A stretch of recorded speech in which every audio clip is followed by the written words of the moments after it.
লেবু লঙ্কা মুরগি এই গরমের সময় কিন্তু আমাদের অনেকেরই পছন্দ। এবার সেই স্বাদেরই একটা কাবাব রেসিপি শেয়ার করছি আপনাদের সঙ্গে।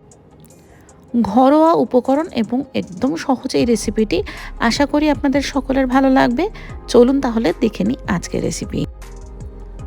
প্রথমে একটা ম্যারিনেশন বানানোর জন্য ছোট মিক্সার জারে রসুন, আদা আর কাঁচা লঙ্কা দিয়ে দিয়েছি। এছাড়া দিয়ে দিচ্ছি কয়েকটা কাজু বাদাম, দিয়ে দিচ্ছি হাফ চামচ মতো গোলমরিচ। এখানে জায়ফল ব্যবহার করছি। জায়ফলের গন্ধটা এই রান্নায় কিন্তু খুব ভালো লাগে, তবে খুব বেশি নয়, মোটামুটি 2 পিঞ্চ মতো নিলেই হবে। আর এর মধ্যে দিয়ে দেবো 2-3টে ছোটো এলাচ। এগুলো একদম ভালো মিহি করে পেস্ট করে নেব। তারপর এই যে চিকেনটা বোনলেস নিয়েছি, এখানে প্রায় 400 গ্রাম বোনলেস চিকেন আছে, তার মধ্যে এই ম্যারিনেশনটা দিয়ে দিচ্ছি। লেবু লঙ্কা মুরগি কাবাব, তাই লেবু তো লাগবেই। এখানে আমি গন্ধরাজ ব্যবহার করেছি, আপনারা যেটা কাছে থাকবে সেটাই ব্যবহার করতে পারেন। গন্ধরাজ লেবুর যে জেসটা নিয়েছিলাম তারই অর্ধেকটা গন্ধরাজ লেবু কেটে নিয়েছি। এবার সেই লেবুর রসটা দিয়ে দিচ্ছি। এবার দিয়ে দেবো টক দই। এই টক দইটার কিন্তু আমি প্রথমেই জল ঝরিয়ে নিয়েছি। এখানে মোটামুটি 1/4 কাপ মতো টক দই আছে। এবার দিয়ে দিতে হবে সব থেকে ইম্পর্টেন্ট জিনিস, সেটা হলো নুন। নুন এখানে স্বাদ মতো ব্যবহার করে নিয়েছি।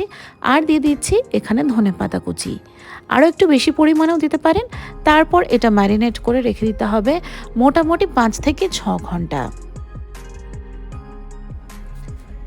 ম্যারিনেশনের পরে এখানে আমি সামান্য একটু ধোয়া দিয়ে দিচ্ছি, যেটা কাঠকয়লা আর ঘি দিয়ে দিয়েছি। এটা শুধুমাত্র একটা স্মোকি ফ্লেভারের জন্য। আপনারা চাইলে এই যে প্রসেসটা, এটা স্কিপও করতে পারেন। এবার 2-3 মিনিট হয়ে গেছে। এবার কাবাবগুলো ভেজে নেওয়ার পালা। এখানে একটা তাওয়াতে আমি ভালো করে বাটার দিয়ে নিচ্ছি। তারপর এই কাবাবগুলো এর মধ্যে ভেজে নেব।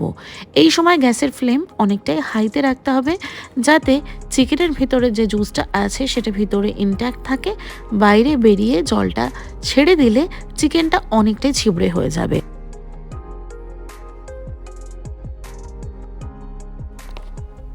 চিকেনটা হাই ফ্লেমে রাখায় দেখুন সেভাবে কিন্তু জল বেরোয়নি। এবার যখন একটা দিক একটু গোল্ডেন মতো কালার এসে যাবে, তখন এগুলোকে আবার একটু ঘুরিয়ে দেব। এভাবেই ঘুরিয়ে ফিরিয়ে সব দিকটা ভালো করে ভেজে নিতে হবে। 3-4 মিনিট তারপর এটাকে একটু হাই ফ্লেমেই ঢেকে রান্না করে নেবেন। ভিতরটা খুব ভালোভাবে সফটও হয়ে যাবে, আর দেখবেন খুব সুন্দর একটা কালারও চলে এসেছে। 7 থেকে 10 মিনিটের মধ্যেই কিন্তু এই চিকেনের কাবাবটা একদম রেডি হয়ে যায়, কারণ আগে থেকে ম্যারিনেট করা ছিল বলে। দেখুন আমাদের কাবাবে খুব সুন্দর একটা রং এসে গেছে। পেঁয়াজ আর লেবুর সঙ্গে অথবা গ্রিন চাটনির সঙ্গেও সার্ভ করে দিতে পারেন। বিকেলের আড্ডার সঙ্গে স্টার্টার হিসেবে কিংবা রাত্রের ডিনার হিসেবেও এটা কিন্তু একদম পারফেক্ট। রেসিপিটা কেমন লাগলো জানাতে ভুলবেন না। আজ এ পর্যন্তই, নমস্কার।